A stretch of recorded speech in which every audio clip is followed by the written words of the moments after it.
Which gangster's life story do you think would make the most interesting and unusual movie? Al Capone or Lucky Luciano?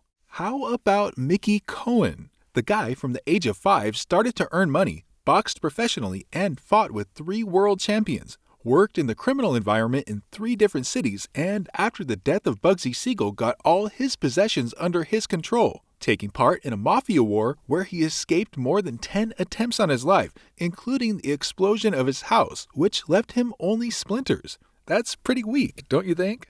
It's a great setting for a great screenplay, and that's only half the story of his life. If you want to hear the whole thing, meet Mickey Cohen on the wrong side of the law. I want to ask you to take your mind off the video for a moment and look at this cool print I made for you. If you like it, you can buy any product you like by clicking the link in the description. And of course, every item you purchase contributes to the growth and advancement of the channel. Thank you for your attention, and now let's dive deeper into the story of our hero for today. Meyer Harris Cohen, better known as Mickey Cohen, was born on September 4, 1913. His parents, Max and Fanny, moved from Tsarist Russia to the United States in the early years of the 20th century and settled in the New York neighborhood of Brooklyn. His mother was a housewife and raised the children, which by the time of Mickey's birth was already 5 people, and his father kept a fish shop. As Cohen himself later recalled, his father was a devout man who fully honored his faith, adding at the end that this was how his mother described him. Mickey himself did not catch his father. He passed away 2 months after his birth. In the future, the role of a male mentor for him would be played by his older brothers who did not share his father's religious views. Max's death hit the family hard, leaving Fanny alone with 6 children. 2 more years after that, she will spend in New York and then leaves her late husband's fish shop and decides to move to Los Angeles in hopes of a better life. Here, the Cohen family would settle in a neighborhood called Boyle Heights, which was the 3rd largest Jewish community in the country after New York and Chicago, and open their own grocery store, which, through the efforts of the family, would become their main source of income. As Mickey later recalled, as the youngest in the family, he was involved in the family business at the age of 3, helping his mother dust the shelves and canning jars, and in 2 years, he would start bringing home his own hard-earned money into everything as well. His older brothers would take him to the Boyle Heights business section in the morning on their way to work and leave him there selling newspapers during the day, picking him up on his way home on the way back. Having started earning money at such an early age, Mickey saw absolutely no point in a school education. After sitting on a stack of newspapers for a day and counting the money he earned at the end, he got much more pleasure than from the tedious speeches of teachers. Therefore, he directed all his efforts to get the coveted green papers and not to struggle with the granite of science. Cohen will learn to read and write only after 30 years. And now he tried in every possible way to increase the flow of money into his pocket. By the age of 10, in addition to selling newspapers, he also began to collect a kind of tribute from other boys selling printed matter. Cohen would attack such juvenile sellers, beat them up, and then inform them that this point was now his, and if the boy wanted to continue selling here, he had to pay him. Mickey learned this way of earning money from his older brother Harry, who collected tribute from several small gambling outlets. The same brother introduced little Cohen to bootlegging. Mickey helped him make gin and also acted as a courier, delivering bottles of illegal alcohol around the neighborhood, for which he received his first arrest at the age of 8. Cohen helped his brother to make alcohol, but the police came to them unexpectedly, and so that Harry could escape, Mickey poured a pot of hot soup on the officers, which they were going to eat. For this prank, he was sent to a reformatory for several months. Before he could get out of there, he was almost immediately sent back when he was caught stealing a box of peanut candy. Having found himself at liberty, so to speak, after the second trip, Cohen, according to all the laws of Blatnoy romance, was again imprisoned after an attempt to rob the cash register of a movie theater with a baseball bat. If his previous escapades were not so significant, and for correction, he was sent to a kind of boarding school for troubled teens. Then, for the attempted robbery, he was already facing a term in real prison, which he miraculously avoided by receiving a suspended sentence and agreeing to participate in the Big Brother re-education program. Now, in addition to his mother, he was also looked after by a volunteer named Abe Roth, who was also a boxing referee. Roth tried to redirect the aggression of young Cohen in a sporting direction and taught him boxing skills. From the age of 11, Mickey began to successfully compete in children's amateur tournaments throughout Los Angeles, and at the age of 13, he already won his first title, becoming the city's lightweight champion. Cohen continued to train and perform in his native Los Angeles until the age of 15, and then, unhappy with his mother's choice of a new husband, he ran away from home and traveled across the country. He took, saved by this time, $200, told his mother that he was going to the beach, and then went on a trip, the final stop of which was Cleveland, where his older brother Harry had already settled.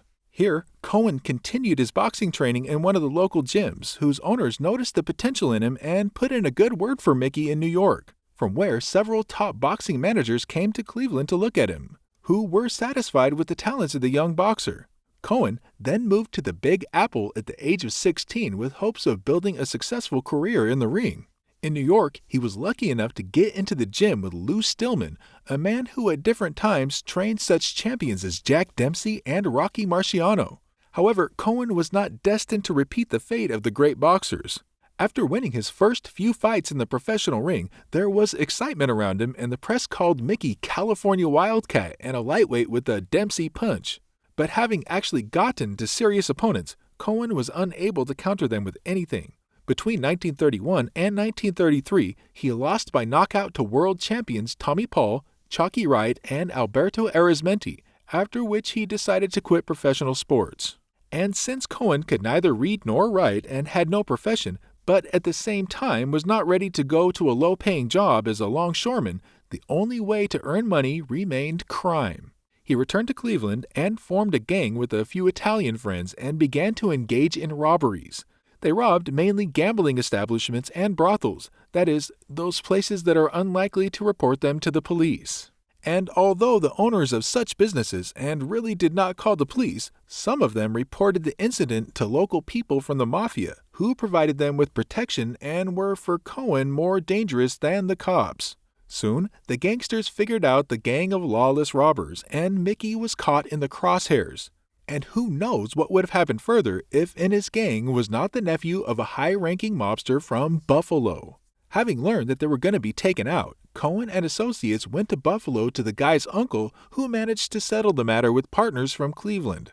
Upon returning back, Mickey was introduced to Anthony Milano, the Cleveland family's younger boss, who explained his new position. Cohen was now under their protection, but had to stop robbing family-controlled businesses, as well as being willing to run errands of any nature. For the reckless and irascible thug that Mickey was then, this was not a bad option. Now he could live the carefree life of an ordinary gangster a few times a month, robbing establishments and then spending his earnings on girls and nice clothes, and not worried that someone more serious could charge him for it, because now, for these serious guys, he regularly runs errands that guarantee him protection. It should not be thought, however, that Cohen bowed servilely to the mob bosses. He was too proud and impulsive for that, which is why he was eventually forced to leave Cleveland. He was tasked with beating up some guy who was interfering with his family and was given a tip as to where he was now. Mickey, not thinking long, arrived at the place and beat up the man, who turned out to be a simple passerby, very similar to the target. Cohen was furious when he found out that he had beaten up the wrong guy, and with even less thought, he found the man who had given the tip and committed an even more brutal act of hand-to-hand violence on him, which got him into a lot of trouble. This good young man turned out to be a relative of a respected member of the family. In this case, Mickey was saved only by the fact that he managed to make friends in the organization, as well as the fact that the beaten guy was not made. Therefore, to quiet the conflict, Cohen was transferred from Cleveland to Chicago. Also, in favor of his departure from the city was a charge of armed robbery, the term on which he will still manage to avoid.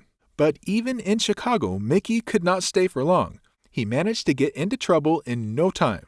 His Cleveland patrons attached Cohen to a bookmaker, Joe Barron, where he first worked as a security guard, and then, with the permission of the local bosses, opened a small poker place in the business part of Chicago, which, alas, did not bring a good income, because of which Cohen had to return to robberies from time to time, as well as participate in small boxing matches, which did not suit him at all. Mickey, during this period, was impressed by the glory of former Chicago crime boss Al Capone and wanted something more than robberies and beatings in the ring. Cohen found the solution in repurposing his enterprise from poker to dice. Except that in the neighborhood where his establishment was located, Mickey's crime bosses forbade such games and he was immediately warned to stop. Cohen, of course, did not listen, and a couple of days later he was shot when he was leaving his gambling house. So they wanted to give him a final warning. The shooters did not have the task to kill him. They just had to scare him. And who knows, maybe it would have worked and Mickey stayed in Chicago longer. But at the same time, he made a lot of noise, beating to death another gangster right in the middle of a drugstore in front of a dozen witnesses. The case was eventually hushed up, but the bosses of Chicago were not going to tolerate the problematic Jew. Friends from Cleveland once again interceded for Cohen, and instead of the grave, he went to the place where everything began for him. After nearly 10 years of wandering the country, Mickey Cohen returned to Los Angeles, where he would soon meet the man whose work for him would transform him from a petty robber into one of the most notorious gangsters in the United States. When Cohen left Los Angeles, the underworld there was a tight fusion of corrupt politicians and cops with savvy businessmen who had taken over most of the gambling operations. These men were not gangsters in the usual sense. They usurped these enterprises through political influence and strangled by semi-legal means anyone who tried to take a bite out of their pie, leaving the gangsters with only a small part of the racket.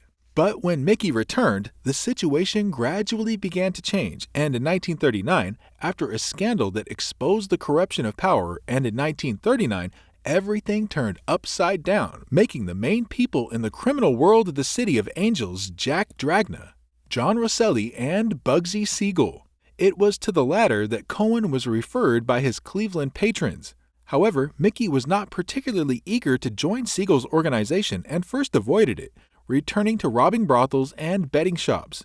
It was at this time he became close to brothers Joe and Fred Sika, who in the future would become significant figures in the criminal world of Los Angeles, as well as forever remain his partners in the illegal business. But as much as Cohen did not want to remain independent and live a carefree life from robbery to robbery, the power of the aforementioned trio in the City of Angels grew from year to year, and sooner or later he had to touch their interest with his antics. Which eventually happened when Mickey and his partners robbed Jack Dragna and John Rosselli's bookmaker's office, taking $23,000 with them. It was not known whether Cleveland put in a good word for him, where, judging by past events, he had made some very good friends, or whether Siegel himself decided to cover him up for some reasons of his own. But Cohen was summoned to a meeting with Bugsy. At the meeting, Siegel tried to explain to him that he had robbed the wrong people and that the money should be returned as soon as possible. In response, Mickey sent the crime boss away with his aggrieved partners. Here again, it is not entirely clear why Cohen escaped death, for Bugsy had such a temper he could kill for less insolence. The most common explanation is that Siegel, firstly, saw in Mickey himself when he first started, and secondly, he needed good performers.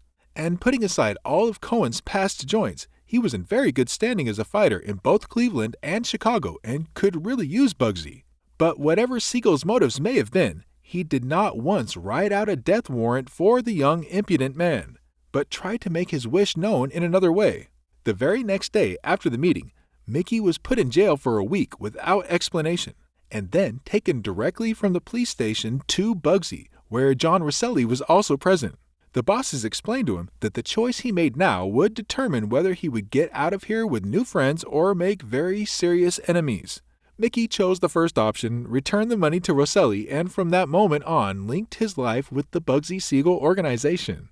It could be said that this decision was a turning point for Cohen, after which he began his ascent from an ordinary robber to a man who controlled a good half of Los Angeles.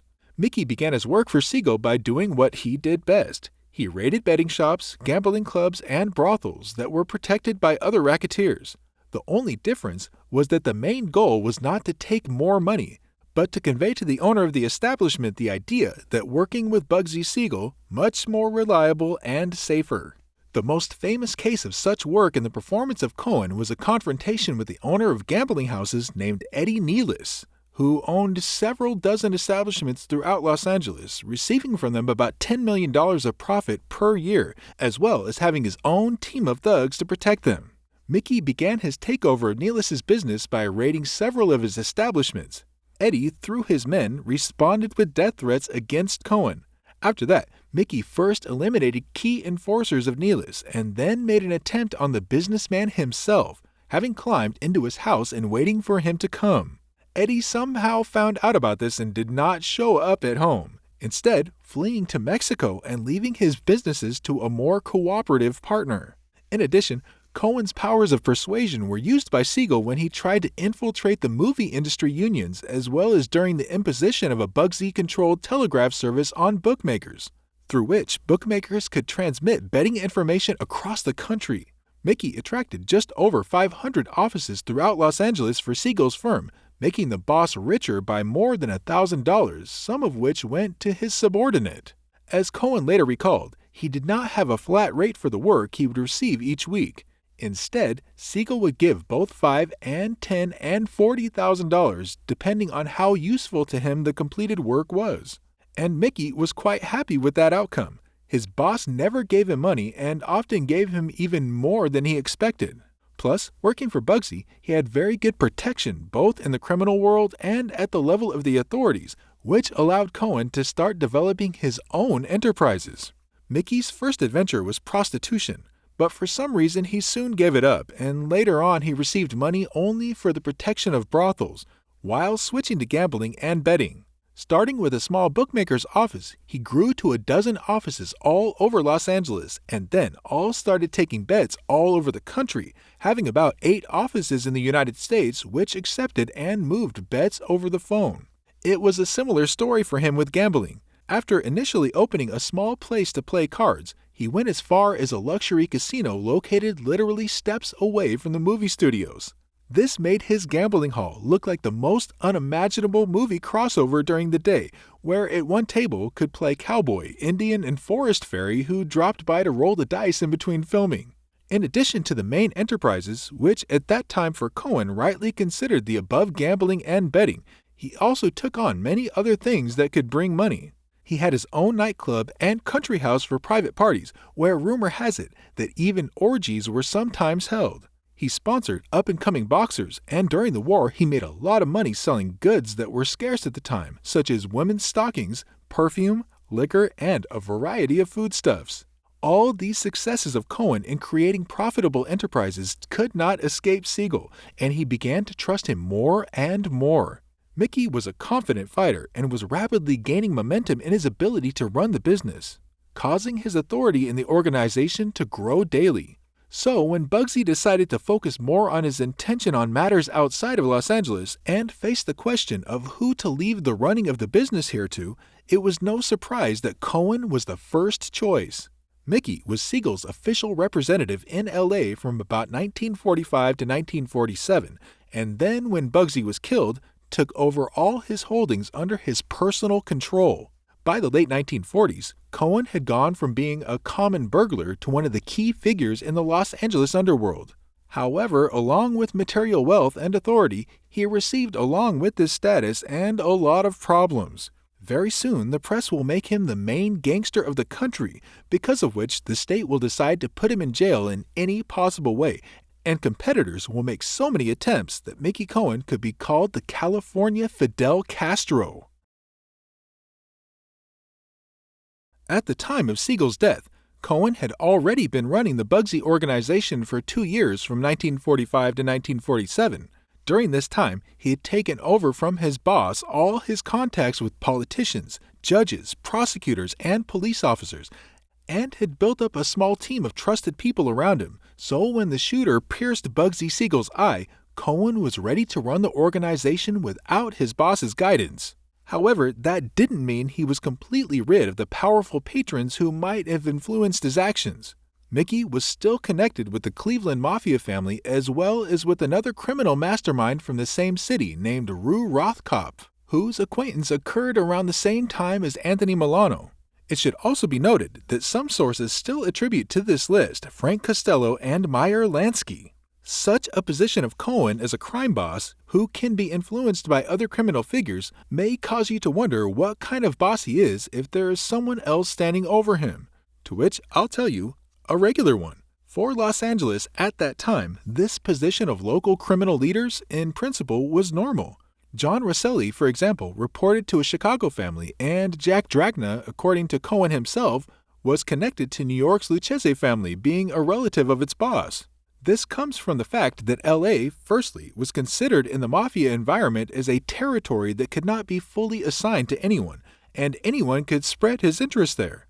And secondly, racketeering here, as I said before, for a long time was based on political power, not on physical intimidation, because of which there was no powerful criminal community of its own, able to compete on equal terms with other cities. And so it came to be that the City of Angels was divided between vassals subordinate to different kings to varying degrees. They were their own people in LA who, if anything, could help in the territory. As an example, if a man from Cleveland needed a change of location, Cohen could find him a job in his place. So he got a few people from Cleveland, a few from New York, and a few from Chicago. And his organization as a whole was not identical not only in regional origin, but also in national origin. Both Jews and Italians played leading roles in Cohen's gang.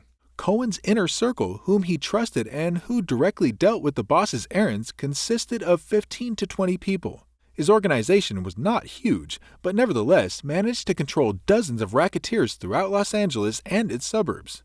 The organization and Mickey himself earned money from all the same things that all the other gangsters around the country did. This is roofing, ranging from gambling and brothels to grocery stores, betting shops and gambling houses. Union racketeering concentrated in the movie industry due to the nature of the city, and also the drug trade, in which the Cohen organization worked closely with the Siegel brothers. Distinctive forms of earning, which for the most part in the City of Angels associated with Mickey, were firstly numerous loans, which Cohen took from local wealthy citizens, and then never paid back, making people forget that he owed them. And secondly, extortion from show business stars, which was carried out through a local newspaper financed by Cohen.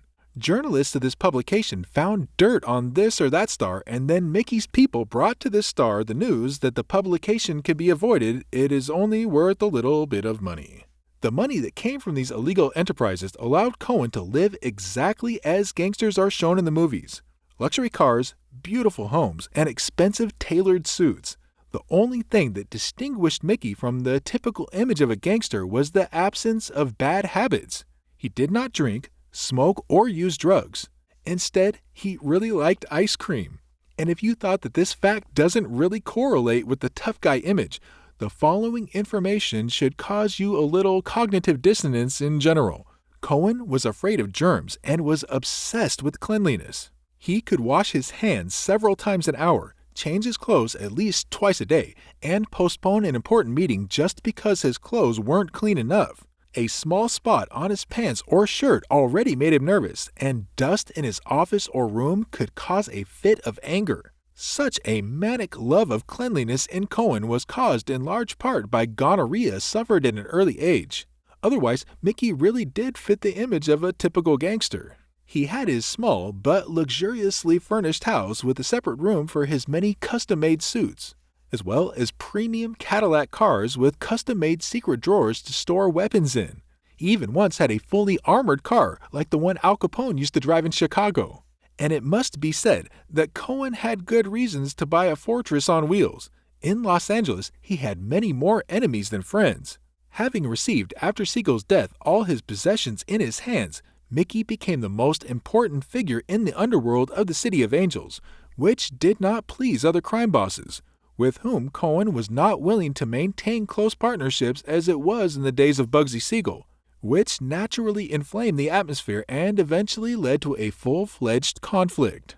On the other side of the barricades in this confrontation, as you have probably already guessed, stood Jack Dragna and John Rosselli. The first step of this coalition was the introduction into the Cohen organization of a man named Jimmy Fratiano, who would manage to get very close to Mickey and would help his patrons to get rid of him. It was Fratiano who played a key role in the first assassination attempt on Cohen, which, according to Dragna and Rosselli, was supposed to remove an interfering competitor, but in fact only served as the beginning of a long, open conflict. In the summer of 1948, Fratianno arranged for Mickey to come to his store in the evening with his wife and daughter to introduce him to his family and buy a few items, and then communicated the time and place of the meeting to Dragna's operatives. The signal for the attack would have been the Fratianno family to leave the store, after which the militants would have fired on the building from a car and driven away. There was only one thing no one could account for.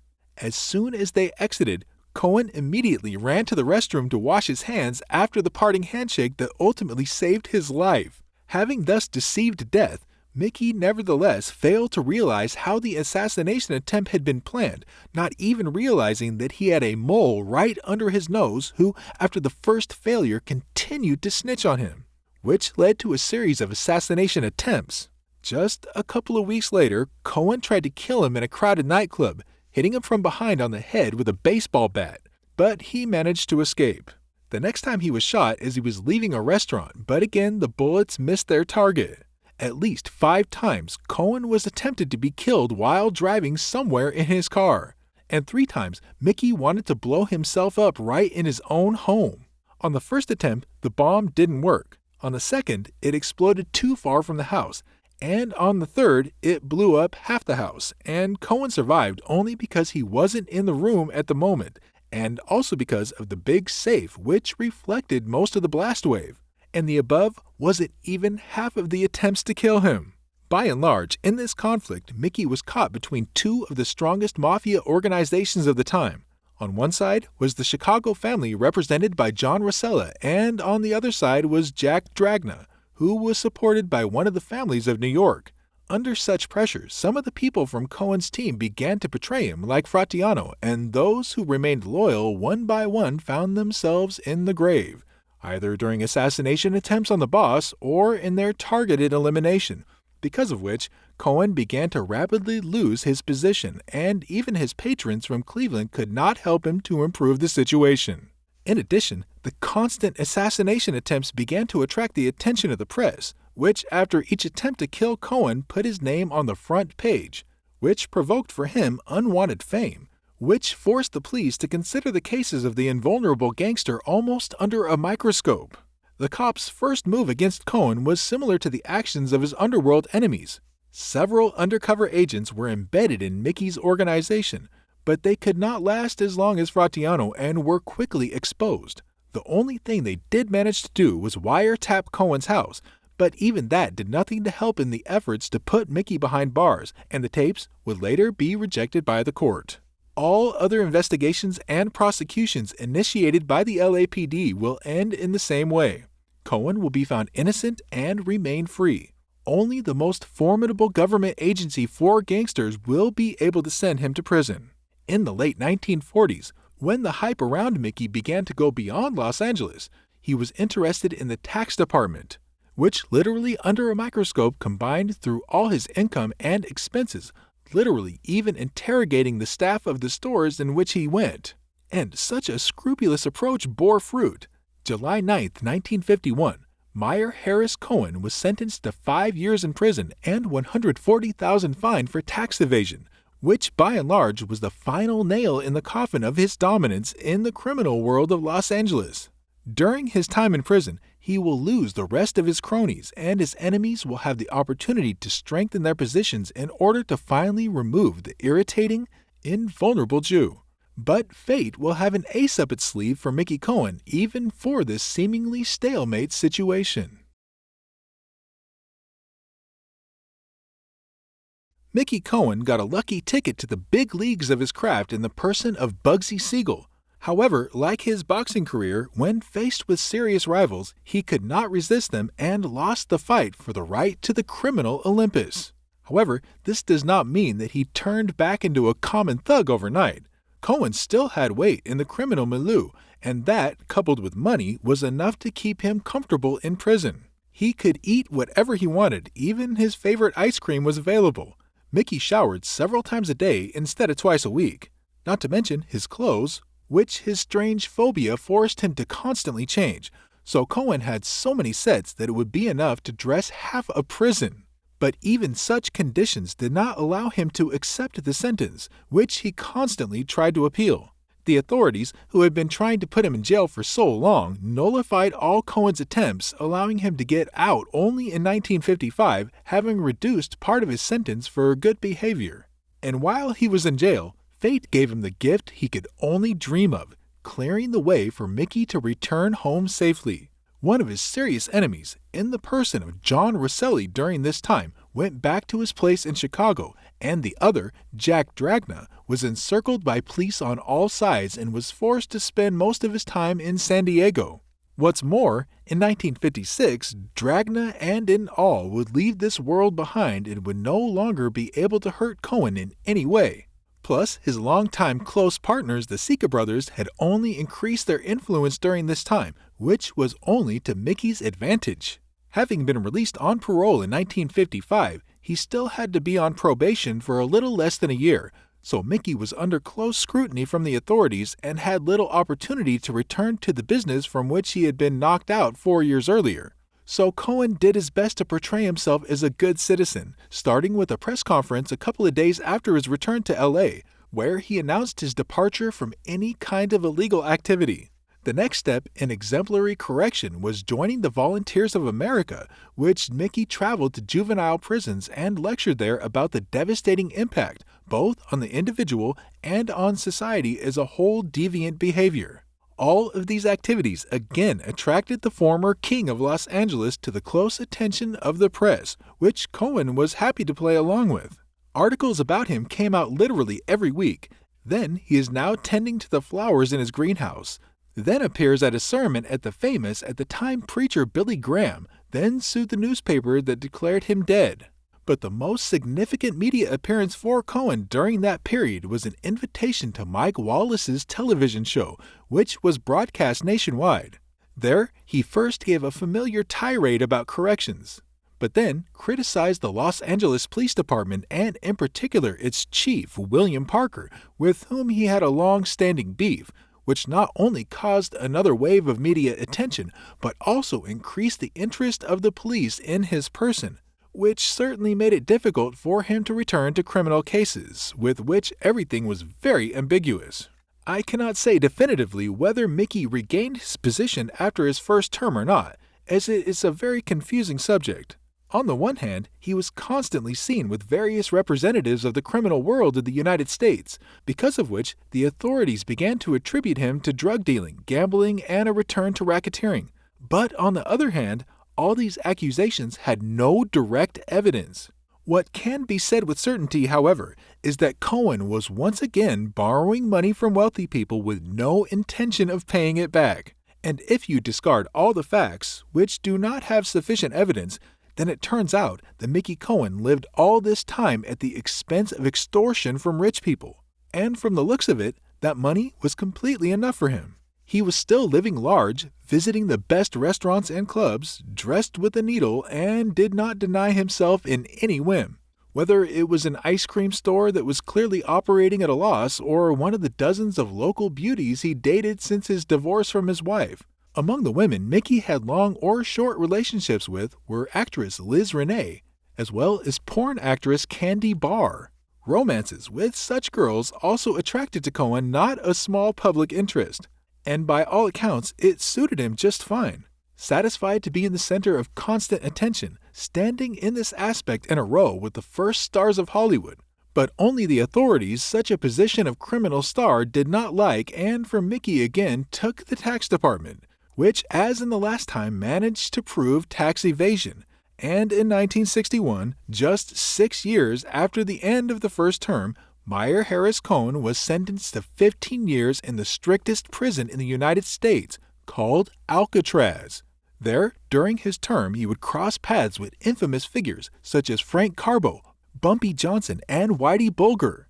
Cohen should have served more time in Alcatraz than Al Capone, who was sent there on similar charges. But he was very lucky when in 1963 this hell on earth was closed and he was transferred to a prison in Atlanta, where at the same time there were no less notable personalities than in his former place of confinement. Exactly 1 year ago, a conflict took place in this prison that gave the public its first comprehensive knowledge of the Cosa Nostra. We're talking, of course, about Vito Genovese and his family soldier Joe Valachi, who told authorities everything he knew about the mob. Well, Mickey Cohen had his own conflict in this prison, which almost cost him his life, but in the end gave him premature freedom. One of the inmates hit him over the head with an iron pipe. Whether it was a purely prison conflict or one of those old enemies ordered it from the outside, no one has ever found out. Cohen again managed to cheat death as well as sue the prison for $110,000 in compensation.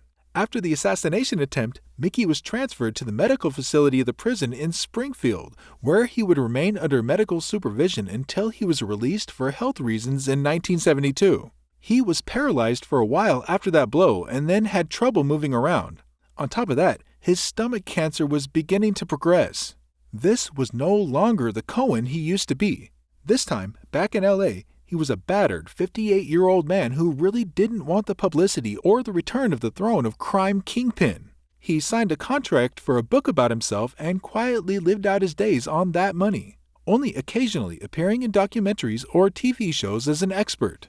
Meyer Harris Cohen passed away in his bed due to complications from stomach cancer on July 29, 1976. He is buried next to many celebrities in Culver City Cemetery. This was the story of Mickey Cohen, a gangster whose life was simply created to remain in Hollywood history.